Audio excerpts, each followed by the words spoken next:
Il lui a fallu une pincée d'audace, sûrement une cuillerée d'orgueil, toujours la même louche de créativité et le goût du risque. Didier Goiffon n'a pas l'allure d'un déménageur breton. Pourtant, il a transporté une étoile. Et là, elle était en veille, elle était en suspension, en roue libre même. Et on avait peur qu'elle n'emboîte pas le pas. Donc on est vraiment ravis qu'elle nous ait suivis. Son nouvel établissement est étoilé depuis cette semaine, comme l'ancien, vers lequel nous roulons à 30 km. Un déménagement mûrement réfléchi, car un restaurant haut de gamme doit avoir d'autres débouchés.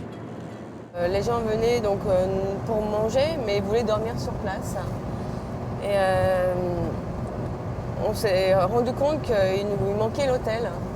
Pour assurer son avenir, la famille Goiffon a donc quitté ce lieu qui a vu naître leur étoile. C'était en 2006.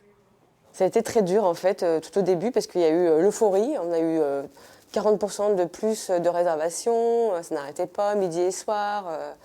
Et par contre, on s'est mis un peu la pression. Donc ça a été assez hard. Il y avait encore ces codes de bienséance où on nous a reproché de ne pas avoir des voituriers, de ne pas avoir d'argenterie, etc. Donc nous on était là, l'inox propre, c'est très bien aussi.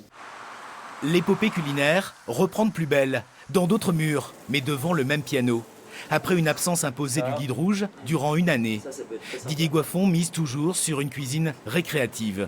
Récréative parce qu'on ne doit pas s'ennuyer au restaurant. En fait, il faut que les gens aient l'impression de s'amuser, de voyager, de passer un moment un peu à part.